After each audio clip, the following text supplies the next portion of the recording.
Sebuah revolusi sedang berlangsung di beberapa bagian wilayah.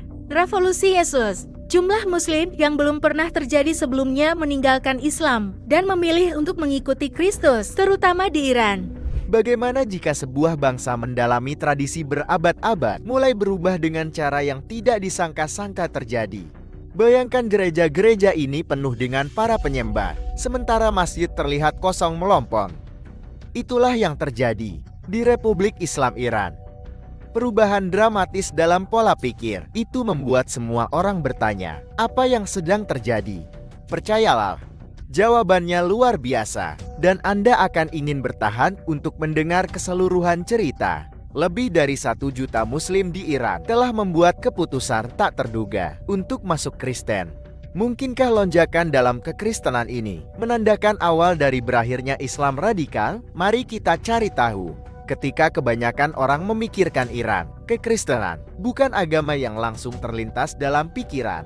Sebagai negara Muslim Syiah terbesar di dunia, Iran tidak hanya berakar kuat dalam tradisi Islam, tapi juga dikenal karena penegakan prinsip-prinsip agama yang ketat. Namun di bawah permukaan ini, transformasi yang mendalam dan tak terduga diam-diam berlangsung. Lonjakan konversi dari Islam ke Kristen. Gerakan ini adalah tidak hanya membentuk kembali lanskap keagamaan negara, tetapi juga menantang fondasi dari rezim teokrasinya. Republik Islam Iran dibangun di atas prinsip-prinsip Islam Syiah, dan selama beberapa dekade, pemerintah telah mengontrol agama dengan ketat. Ekspresi sering menghukum pembangkang dengan kasar. Polisi moralitas yang terkenal, bertugas menegakkan hukum Islam, berada di bawah pengawasan internasional. Apalagi setelah diduga menembak seorang wanita karena melanggar hukum wajib hijab. Insiden seperti itu mencerminkan betapa kaku dan sering terjadi penindasan dilakukan untuk menjaga kesesuaian agama. Terlepas dari upaya ini, tanda-tanda ketidakpuasan ada di mana-mana. Mengejutkan, 50.000 dari 75.000 masjid Iran telah dilaporkan ditutup karena penurunan kehadiran. Ulama senior Iran Muhammad Abul Qasim menghubungkan ini dengan penurunan yang signifikan dalam patronase, menandakan krisis iman yang lebih luas di antara orang-orang Iran. Tren ini berkorelasi dengan laporan bahwa sekitar 1 juta Muslim di Iran telah memeluk agama Kristen, menunjukkan bahwa arus bawah perubahan agama mendapatkan momentum. Istilah revolusi Yesus telah digunakan untuk menggambarkan gelombang pertumbuhan orang Iran memeluk agama Kristen. Menurut sebuah studi bersama dilakukan oleh CBS dan Kementerian Radio Internasional, diperkirakan 1 juta Muslim di Iran telah menerima Kristus. Ini bukan hanya anomali statistik. Itu mewakili pergeseran budaya dan spiritual yang mendalam. Alasan dibalik gerakan ini sangat terkait dengan politik Iran, perjuangan sosial dan ekonomi. Bagi banyak orang Kristen, menawarkan kontras yang mencolok dengan otoriter dan sifat hukuman dari rezim Islam. Itu memberikan pesan harapan, cinta, pengampunan dan hubungan pribadi dengan Tuhan. Prinsip yang beresonansi secara mendalam dengan mereka yang kecewa dengan penindasan selama puluhan tahun. Todd Nettleton dari Suara Para Martir menyoroti bahwa Iran bergulat dengan beberapa dari tingkat kecanduan narkoba tertinggi di dunia, korupsi yang meluas, dan populasi di mana lebih dari setengahnya hidup dalam kemiskinan. Untuk semakin banyak orang Iran, ini kegagalan sistemik telah mencoreng daya tarik Islam seperti yang dipraktikkan di negara ini. Kesulitan ekonomi telah menjadi pendorong signifikan ketidakpuasan. Ekonomi Iran telah menderita di bawah sanksi internasional, salah urus dan korupsi. Kemiskinan yang diakibatkannya telah membuat banyak orang Iran mempertanyakan janji-janji itu dari teokrasi Islam. Sebuah survei oleh Institut Gan yang berbasis di Belanda menemukan bahwa 80% orang menginginkan pemerintahan yang demokratis, menolak Republik Islam dalam bentuknya yang sekarang. Kekecewaan ini terhadap Islam politik telah menciptakan lahan subur untuk menjelajahi alternatif jalan spiritual. Dalam konteks ini, kekristenan dipandang bukan hanya sebagai agama, tapi sebagai sarana pembebasan, baik secara spiritual maupun sosial.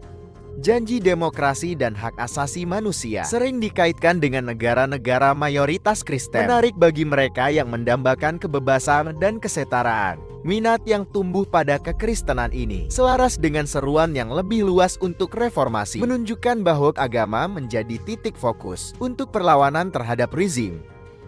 Tidak mengherankan kepemimpinan Islam di Iran telah menanggapi dengan keras kebangkitan agama Kristen. Konversi dari Islam dilarang, dan murtad sering menghadapi hukuman berat, termasuk penjara dan bahkan kematian. Upaya pemerintah untuk menekan agama Kristen adalah bagian dari strategi yang lebih luas untuk mempertahankan kendali atas populasi. Terlepas dari upaya ini, gereja bawah tanah dan platform digital telah menjadi pusat ibadah Kristen, dan pendidikan memungkinkan gerakan untuk tumbuh. Terlepas dari risiko yang terlibat, Todd Nettleton menjelaskan bahwa pertumbuhan ini adalah bukan hanya tentang ketidakpuasan terhadap Islam, tetapi juga tentang daya tarik unik kekristenan. Mualaf sering mengutip penekanan agama pada kasih sayang dan pengampunan sebagai faktor kunci dalam keputusan mereka. Bagi banyak orang, gagasan tentang hubungan pribadi dengan Tuhan menawarkan rasa harapan dan agensi absen dalam pengalaman religius mereka sebelumnya. Dalam sebuah dunia di mana begitu banyak yang merasa dikecewakan oleh mereka yang berkuasa dan hancur di bawah beban ketidakadilan sistemik, ajaran Yesus menonjol sebagai pesan harapan dan kasih sayang. Kata-kata dari Matius 11:28 hingga 30 memiliki cara berbicara langsung untuk hati mereka yang sedang berjuang. Datanglah padaku kalian semua yang letih, lesu dan berbeban berat, dan aku akan memberimu kelegaan. Pikulah kuk yang kupasan dan belajarlah dariku, karena aku lemah lembut dan rendah hati, dan jiwamu akan mendapatkan kelegaan. Sebab kuk yang kupasang itu menyenangkan dan bebanku pun ringan. Kata-kata ini tidak hanya menghibur. Itu adalah janji perdamaian dan kelegaan yang berani untuk orang-orang yang lelah dengan kesulitan bertahun-tahun. Bagi banyak orang Iran, hal itu menawarkan persis apa yang mereka cari, rasa kebebasan dan penghiburan dalam sistem yang tampaknya telah meninggalkan mereka. Di Iran, di mana penindasan dan kesulitan telah menjadi bagian dari kehidupan sehari-hari, kekristenan menjadi lebih dari sekedar agama. Bagi banyak orang itu adalah simbol kebebasan pribadi dan cara untuk melawan rezim yang mengikat erat agama dan politik. Bagi mereka yang merasa terjebak oleh janji-janji kosong dari teokrasi Islam, berpaling kepada Yesus seperti menemukan cahaya untuk bernafas lagi. Ini bukan hanya tentang keyakinan spiritual, itu adalah tindakan pemberontakan yang sangat pribadi. Pemerintah Iran telah membangun kekuatannya pada interpretasi yang ketat tentang Islam dan memeluk agama Kristen. Menantang yayasan itu, memilih kekristenan di Iran bukan hanya tentang iman. Itu adalah pernyataan yang dikatakan, "Aku menolak sistem yang mengecewakanku." Selama beberapa dekade, rakyat Iran telah menghadapi sejumlah tantangan. Korupsi pemerintah, kemiskinan yang meluas, dan salah satu negara dengan tingkat kecanduan tertinggi di dunia. Bagi banyak orang, realitas ini telah menghancurkan iman mereka dalam sistem yang menjanjikan mereka keadilan dan martabat melalui Islam. Kontras, kekristenan menawarkan sesuatu yang sangat berbeda. Pesan cinta, pengampunannya, dan berharap terasa seperti penangkal kerasnya kehidupan sehari-hari. Gagasan tentang hubungan pribadi dengan Tuhan yang dibangun di atas kasih sayang daripada kontrol telah menarik ribuan orang untuk menjelajahi keyakinan yang terasa lebih manusiawi dan mudah diakses. Tentu saja gerakan ini tidak luput dari perhatian. Pemerintah Iran memandang pertumbuhan agama Kristen sebagai ancaman serius, bukan hanya untuk otoritas agama mereka, tapi untuk seluruh sistem politik mereka. Tanggapan rezim adalah menindak keras. Gereja bawah tanah digerebek, para petobat Kristen ditangkap, dan ekspresi iman publik diawasi dengan ketat. Ketakutan pemerintah jelas. Jika orang menemukan harapan dan makna di luar Islam versi negara, itu merusak kendali mereka. Tetapi bahkan dengan risiko, gerakan terus tumbuh. Banyak petobat mengandalkan platform digital dan pertemuan rahasia untuk mempraktikkan keyakinan mereka dan saling mendukung. Ini adalah revolusi yang tenang tetapi penuh tekad, dan upaya pemerintah untuk menghentikannya. Hanya menyoroti ketahanan mereka yang terlibat. Di seluruh Iran, petobat Kristen baru diam-diam berbagi perubahan mendalam dalam hidup mereka. Dengan teman dan orang yang dicintai, menuntun realitas berbahaya dari iman baru mereka.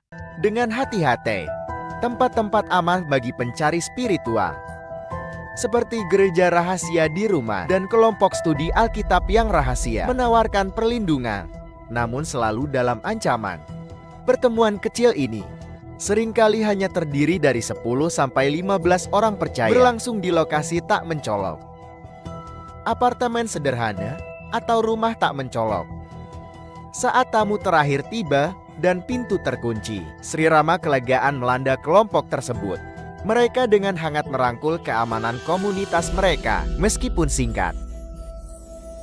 Perasaan damai yang rapuh ini seringkali hancur ketika pihak berwenang membubarkan pertemuan-pertemuan ini dengan presisi operasi militer. Pemimpin dianggap sebagai penopang jaringan bawah tanah ini, dilakukan hukuman berat terhadap mereka. Tanpa peringatan, mereka ditangkap dan menghadapi tahanan di fasilitas yang dirancang untuk mematahkan semangat mereka melalui isolasi, penyiksaan dan tekanan psikologis yang tak henti-hentinya. Diat pemerintah jelas memaksa para penganut ini untuk meninggalkan iman mereka dan kembali ke Islam. Tahanan mengalami kondisi keras, terputus dari keluarga dan bantuan hukum, dan setiap kesan keadilan saat mereka menghadapi tuduhan kabur, seperti melawan keamanan nasional. Meskipun telah menyelesaikan hukuman mereka, mimpi buruk terus berlanjut. Pemerintah melakukan pengawasan ketat, mengawasi setiap gerakan dan komunikasi bagi mereka yang dianggap ancaman, meski berisiko. Lebih banyak orang Iran tertarik pada ajaran Yesus. Mereka menemukan pesan harapan dan pembebasan di dalamnya, di tengah ketidakadilan, korupsi, dan penindasan yang menentukan hidup mereka sehari-hari. Taktik rezim yang dipengaruhi oleh rasa takut mencoba menekan gerakan spiritual yang semakin berkembang.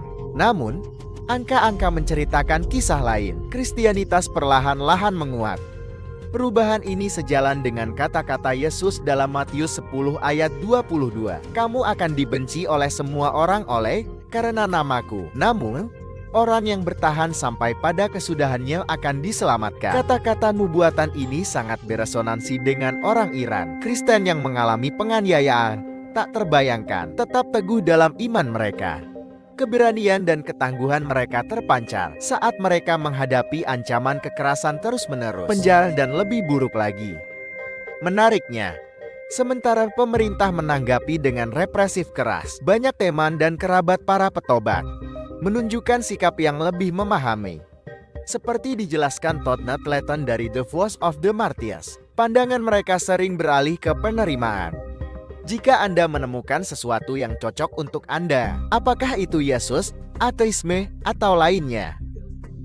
Itu bagus, saya hanya tahu bahwa Islam tidak berfungsi. Saya senang kamu menemukan hal lain yang berfungsi. Rakyat akar rumput, gerakan spiritual tidak terbatas pada Iran. Don Chet, Direktur Eksekutif TEDE Ministry, menyoroti bahwa Iran hanya merupakan bagian dari tren yang lebih besar di seluruh dunia Muslim. Apa yang terjadi di Iran hanya puncak gunung es. Gerakan serupa dengan Kristus muncul di seluruh dunia Islam. Sementara pemerintah Iran berjuang mempertahankan kontrolnya, gelombang konversi yang semakin besar menandakan perubahan yang lebih dalam. Perubahan ini didorong oleh kerinduan akan kebebasan, kebenaran, dan harapan.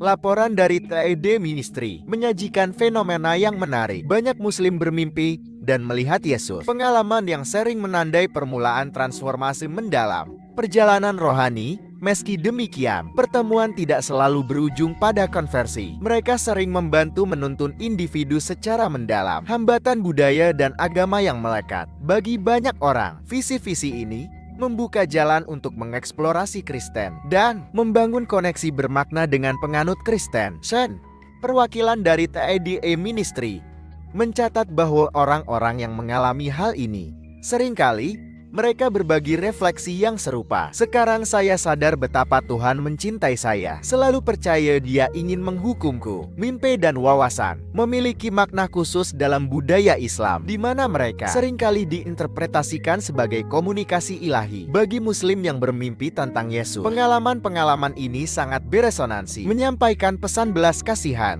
cinta dan bimbingan, berbanding terbalik dengan iman sebelumnya mengenai pemahaman tentang Tuhan. Pertemuan-pertemuan ini seringkali hal ini membuat individu mempertanyakan keyakinan mereka, mencari jawaban dalam ajaran Yesus, menandai awal kebangkitan spiritual. Nilai transformatif dari visi-visi ini telah menarik perhatian tidak hanya di Iran, di mana fenomena ini paling sering dilaporkan, namun juga di seluruh dunia Muslim.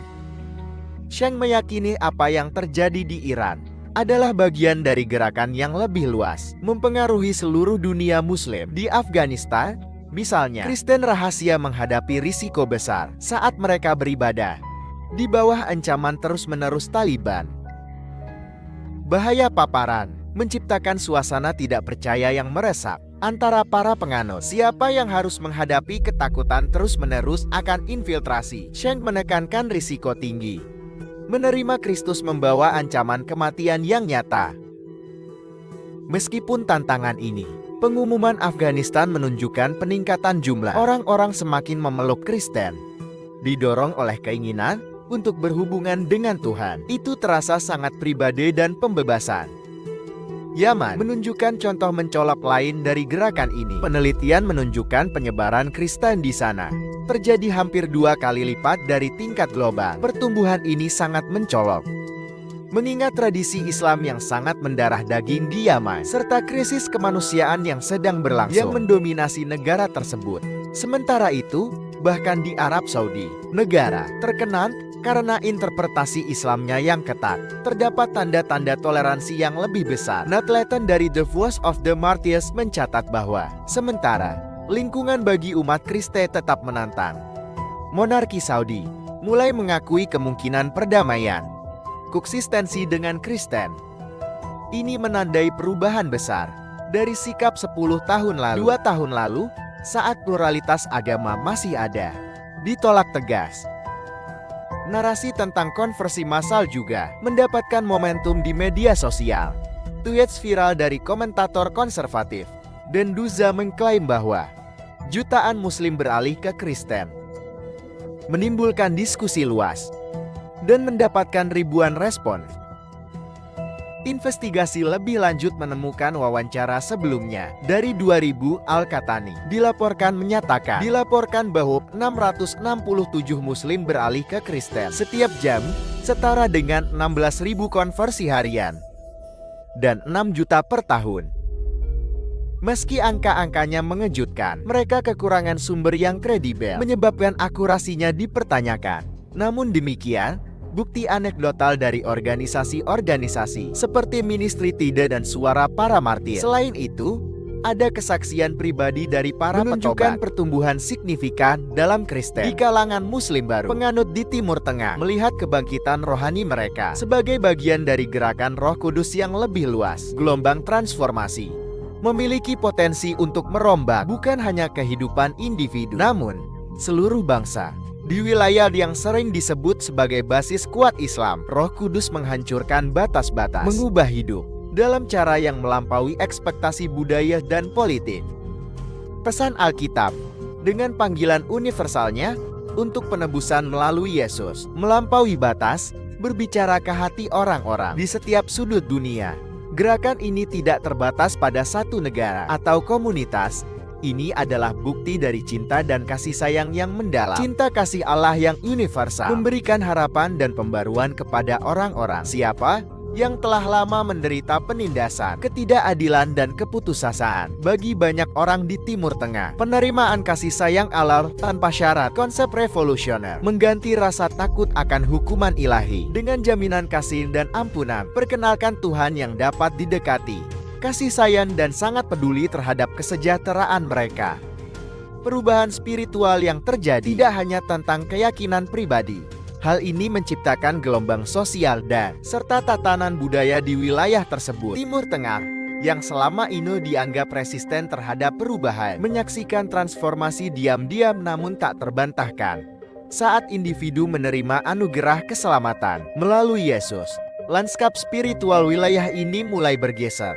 Transformasi ini berakar pada sebuah pesan, memberikan kebebasan, kebenaran, dan cahaya menyinari tempat-tempat yang selama ini diliputi oleh kegelapan. Meskipun ada penentangan besar-besaran, cinta dan kebenaran Tuhan terus berlanjut menerobos wilayah-wilayah ini, melembutkan hati dan menginspirasi harapan, di mana sebelumnya ada keputusasaan.